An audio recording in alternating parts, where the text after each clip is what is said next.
Votre propre sécurité, Edward Snowden, est assurée. My security is great. I live a fairly normal life, only I work much harder than I previously did. I can't hear you. On a plus. We don't have the I sound. put a lot of time and effort We lost you. toward areas of research now in making us more secure globally, and working with the technical and scientific communities on that regard as to how we can We improve lost you. the standards that protect our communications around the world, as well as now in activism and advocacy, which is new to me. Edward, we lost your sound. We can't hear Est-ce qu'on a you. pu rétablir la Okay, can you hear me now? ligne? You still have no audio. Auditorium in our place. You can hear us apparently. I can hear Raise a you finger if you can perfectly. hear. Yes, I can hear you. You can't hear me. You can hear me. I can see your lips moving, but I can't. Right.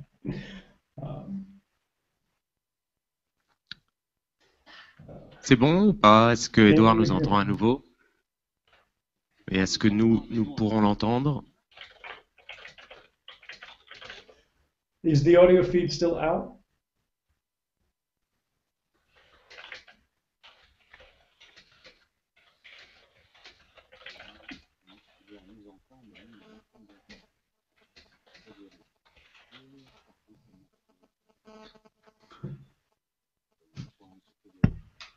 Should we...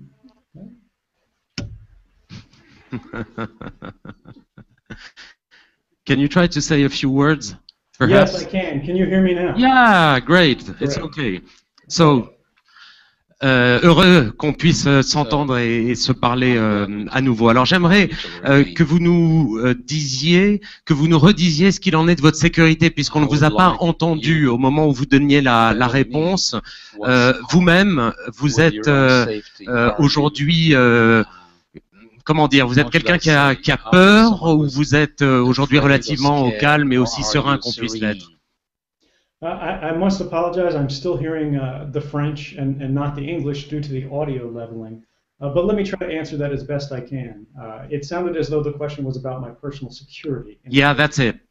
And I'm doing quite well. I'm doing fine. I live an ordinary life. I ride the Moscow Underground like everybody else when I go about day to day. The only difference between my life before and now is obviously I'm not living in my home. I'm not able to return. And I spend much more time working than I did previously. I spend a lot of time working with the research communities, particularly the technical side of internet standards, to talk about how we can improve the security for everyone around the world, regardless of what national laws they live under. Beyond that, I also do a lot of work with activism and advocacy, which is quite new to me because previously I was part of the structure of government. And now to be on the outside trying to reform government is a very different change in perspective, but it's actually very fulfilling and I enjoy the work very much. Qu'est-ce qui a changé depuis vos révélations, depuis le travail que vous avez fait comme lanceur d'alerte? Qu'est-ce qui a changé, si quelque chose a changé, dans la structure même du renseignement américain et dans sa capacité à organiser une surveillance globale de tout le monde, pour le dire vite? So the question sounds as though it's about what has changed. Yep. And what I've seen that's changed in the time since I came forward was public opinion and public awareness has changed dramatically around the world, in every country, in every climate, in every time zone. And this is significant because I didn't want to change the world. I didn't want to change the policies of my government. I simply believe that within a representative democracy, our officials are elected to represent the people, not a particular institution, not a particular class, but the public broadly. And they can only do so on the basis of our votes, on the basis of what we believe in, what the values of as a society are that we hold. And when programs and operations and institutions of government begin to happen increasingly in secret, we begin to divorce ourselves from the operations of government. We begin to be shut out from the very nature of understanding our society and being able to cast informed votes. Because ultimately, when it comes to democracy, the consent, or the government is founded on the idea of the consent of the governed. Its legitimacy is drawn from the idea that we, the people, direct its operations when we cast our votes. If we don't understand the broad policies and powers and programs that they claim to be within their domain, and the directions that they take in their relations with the world, that which they do against us and that which they do in our name, we are no longer partners to government. We become subjects of government. And I think that's something that the public deserves to know about. Now, since we have begun to understand this, and it has been a fairly broad change, I've seen a study done recently in Canada. It broadly took a look at internet users around the world. And from a representative sample, they found that 60% of the 3 billion internet users around the world have heard about the revelations of last year. And of those, 40% of them have taken changes around the world to make their life more secure. That's roughly 702 million people, individual citizens of different nationalities, who are now more secure and better protected in their communications, in their political expressions, in their personal reading habits, and their associations with friends around the world. But are you really sure, Edward, that something changed in our minds? Because a few of us journalists, for example, or here in Amnesty International, could think that the monitoring was huge. You proved that it was huge. But where do you see the people empowerment? So the beginning is the change in mindset. But what about the change of scale? Right. So this is where we're getting. This is a long and complex answer, but the idea is that when people understand things, things begin to change slowly, politically, over time. Nothing changes over the course of a month. Nothing changes over the course of a year. But we see increasingly within the European Union, the United States, and other places that courts are also beginning to question these programs. We have in the European Union, the European Court of Justice struck down the Data Retention Directive. In the United States, the president appointed 2 panels to look at these programs and say, are they necessary, are they proportionate, and are they effective? Do they work? And every time these programs have been reviewed, we have in fact found that they never stopped a single imminent terrorist attack. And what this provides is a platform, a foundation for us to more credibly review the value of these programs and the costs that they impose on society, and to be able to decide, do we really want to sacrifice this great measure of our rights, this great measure of our privacy, of our liberty to look at books, to associate with friends, without having it intercepted, recorded, and analyzed in secret and held for longer and longer periods of time. And what I can say is, while we still live under this today, and it has in fact grown and gotten worse in many countries in the Western world, including the United States, Australia, the United Kingdom in particular, we also see it beginning to be challenged. And I very strongly believe that once this challenge begins, over the span of history, over the span of the next decade, we will win. Because people will not accept a world in which everything we do is judged, regardless of the rightfulness or the wrongfulness of that action. The problem is not that the government is investigating terrorists. The problem is not that we are concerned for national security and we want to monitor some foreign military. The problem is when we invent and put into place technological systems that watch entire populations rather than individual suspects. Today, that is the nature of these programs. They cannot operate today as they're employed without intercepting everyone's communications. They do not have a selective interception capability as of today. And this is also the case within France. What's the problem for you, Edward? You have been a spy. We can say things like that. You have been a spy, so you used to think, I guess, that it was quite normal to have surveillance in the war against terror.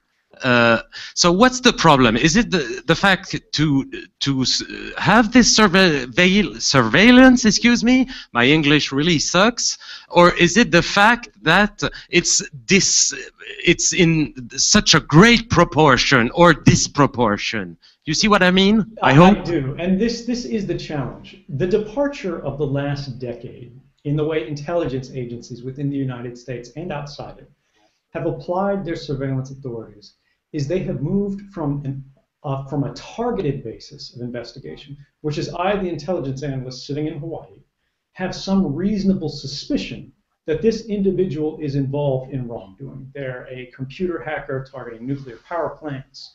They're an agent of a foreign government trying to break into an embassy's email accounts, or they're a terrorist looking to cause violence. I would use this as the seat of my investigation. I would go out and I would compromise their systems of communication, the ones that are used exclusively by them, their cellular phone, their computer. This has changed over the last decade in the wake of 9/11 in the United States to what is an untargeted bulk collection program, as the government calls it. Civil society refers to this as mass surveillance rather than bulk collection. But even if we accept the term bulk collection at its face, what it implies is that rather than intercepting only the communications of those who are suspected of wrongdoing, we are now collecting in bulk the whole of everyone in society's communications.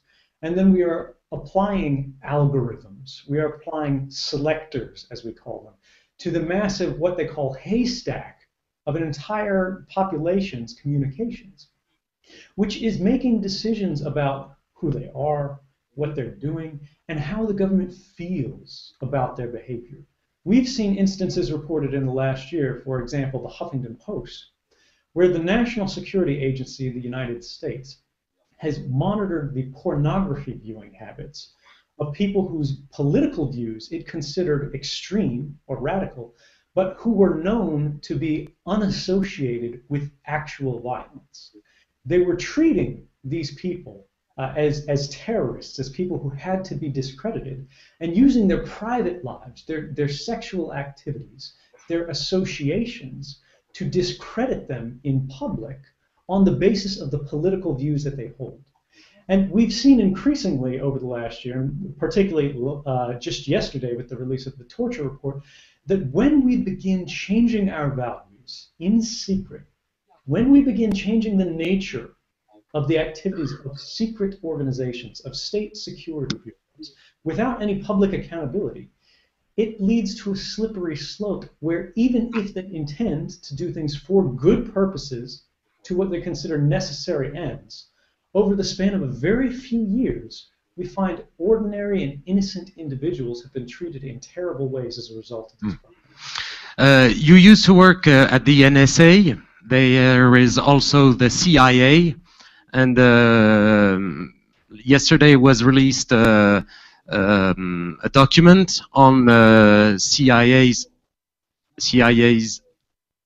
Are you still here? I am here. Yes. Okay. The torture program. Yeah, the torture program. What is your reaction when you read all these pages? 500 were released. 6,000 are the basis. What was your reaction when you learned about the torture policy? I worked at the CIA as an actual officer of the government during the closing years of the torture and rendition program. I was not personally involved with it, but many people in the agency, they talk about the concerns they have about these programs. So I had my own suspicions, and of course I was aware of what had been alleged in the press.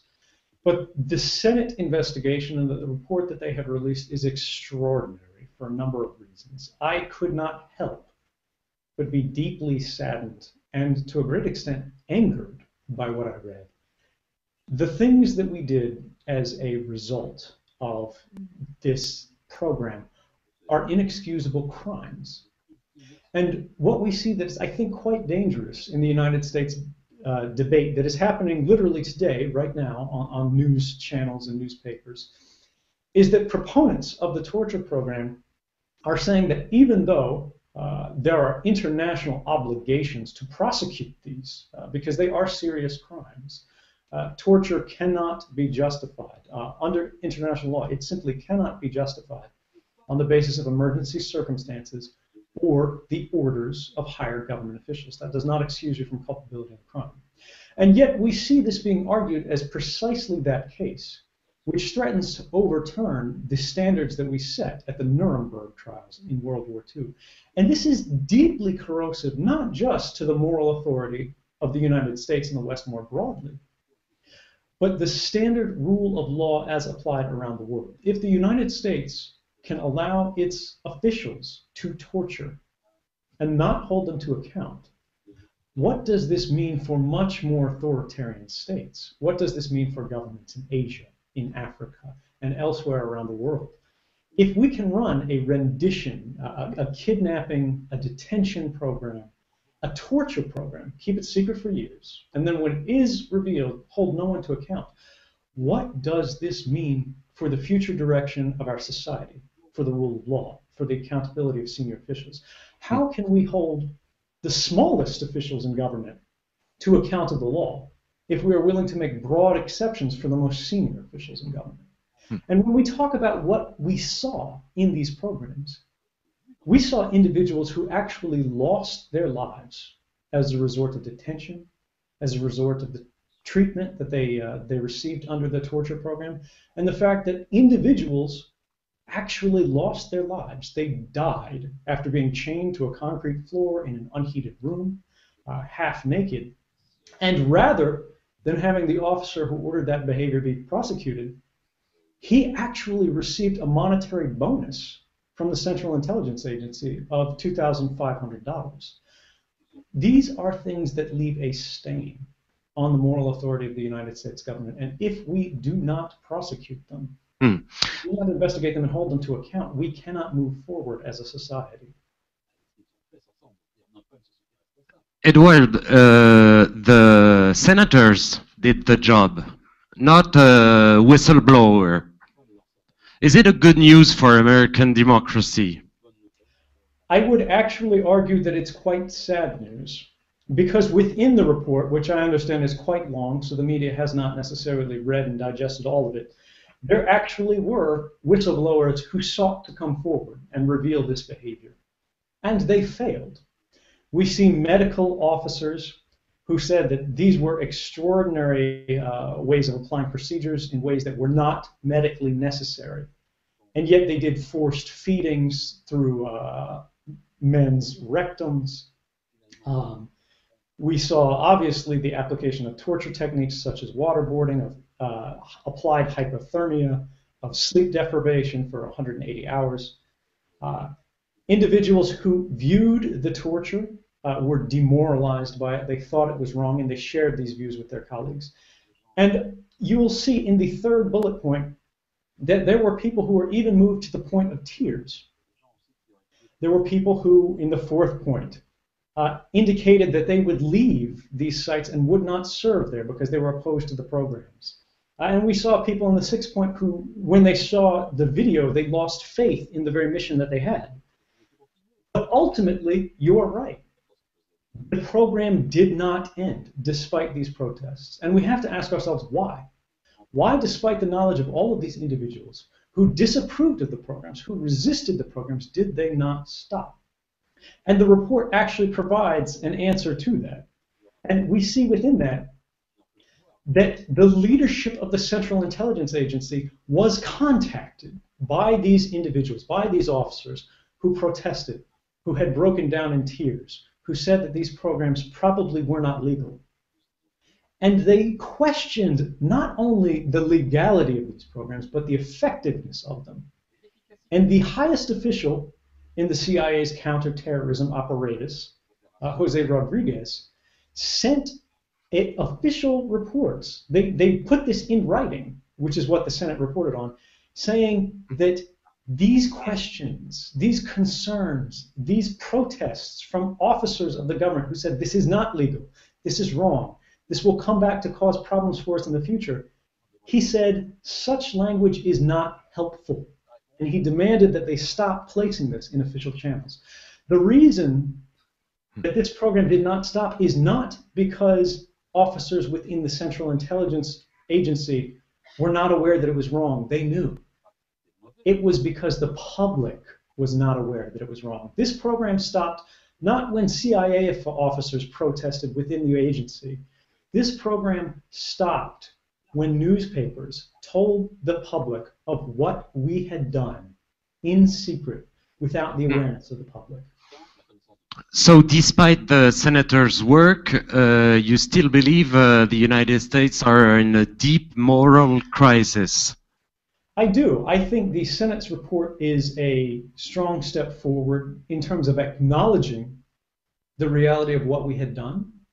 But this does nothing in terms of holding the officials who ordered this behavior and the officers who actually directly engaged in torture themselves to account for what is criminal behavior. If we can argue that torture is justified, you know, if these serious crimes are justified in this circumstance or that circumstance because they have a positive effect, if we can say torture helped here so it's okay, what could we not justify? I mean, how different is torture in terms of the horror of the crime in regards to assault or rape? A government could say that rape has a positive effect because we have a declining demographic crisis in the country. Therefore, it helps us. Efficiency is not an argument for criminal behavior. Efficiency has no place in the debate about right and wrong of torture. And we must not accept efficiency as a justification for the criminal activity that occurred within the last decade. It's the first time you speak in France. What do you know about us? What have you got in your USB devices? So I don't have access to any classified information anymore. I destroyed my own access in the wake of Hong Kong. Everything had been provided to the journalists to perform the work. So I can't break news. That's the role of the press. That's not the role of myself as a whistleblower. However, what I can say is what's already been revealed, which is that mass surveillance is happening in every country that can afford a modern signals intelligence agency.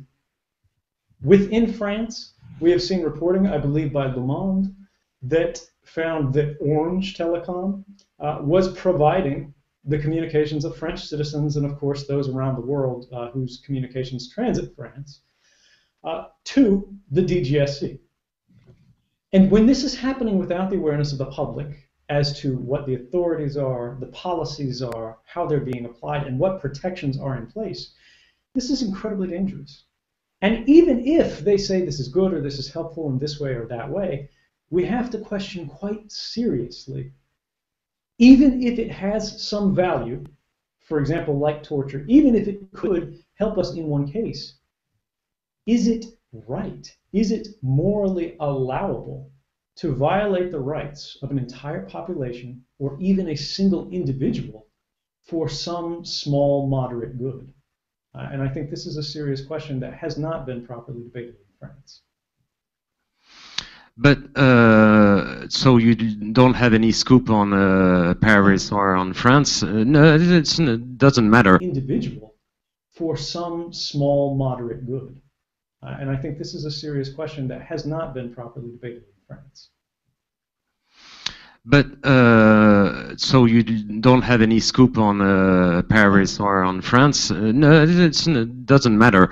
Do you think Europe is or should be or could be based on other rules than those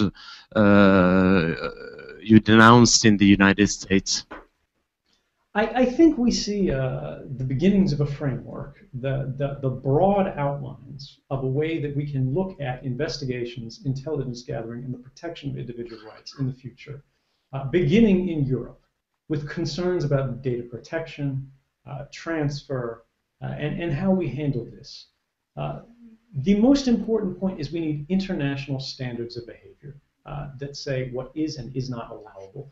For example, it was reported last year that the United Kingdom's GCHQ hacked the Belgian telecommunications provider Belgacom. And they provided themselves access in contravention to not only Belgian national law, but international law, to all of the communications that were being handled by this provider. And this is a very dangerous thing, because suddenly you have EU member states performing cyber attacks, exploitation on other EU member states. And when this is happening and there is no way of managing it, no recourse, no legal challenges, all of the other member states within the EU will suddenly be doing the same thing, because they will perceive a national advantage. And eventually, when you have enough people attacking the same infrastructure, something will go wrong and that infrastructure will fail. The telecommunications provider will go dark. It will go off the air. A hospital system that is being searched for patient information will experience a failure. They won't be able to figure out what a patient is allergic to. And this will have real life costs. And these things have happened in the past, and they will happen again in the future.